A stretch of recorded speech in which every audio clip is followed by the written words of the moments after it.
A lot for parents to consider before sending their children back to school. Fox News interviewing a pediatrician with the Alabama Department of Public Health to get some answers for you.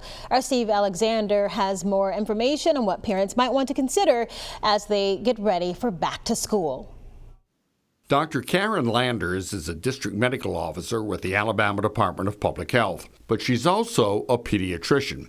I asked her what's the most important things for parents to keep in mind. To continue to educate our children about social distancing, about good hand washing and good hand hygiene, and children 2 years of age and above who are able to wear a mask. In other words, children who don't have some specific reason that they cannot wear a mask, such as a sensory deficit or something of that nature. We really, really need to be encouraging the use of the mask.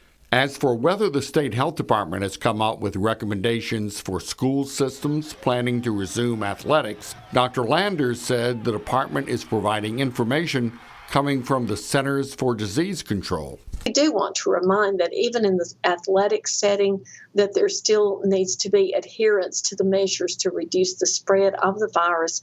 And this really cannot be overstated, as these are the measures that we have right now to try to keep this virus under control. But there are so many practical questions that don't have easy answers. For instance, could a child playing football prevent from getting the virus in a football huddle? Well, really, I think it would be certainly very difficult if a person were infected with SARS-CoV-2 and had COVID-19. And that's why it's also extremely important for persons who are ill, persons who have symptoms that could be compatible with COVID-19, to not be participating in school activities until such time as they have been diagnosed. If they have COVID-19, they have completed their actual home isolation period. And Dr. Landers also said if that person has been a contact, they need to complete 14 days of home quarantine.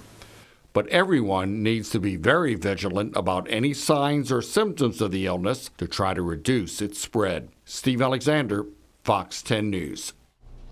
Dr. Landers mentioned the state health department is providing information from the CDC about the virus and athletics. If you want to read that, head to our website, fox10tv.com.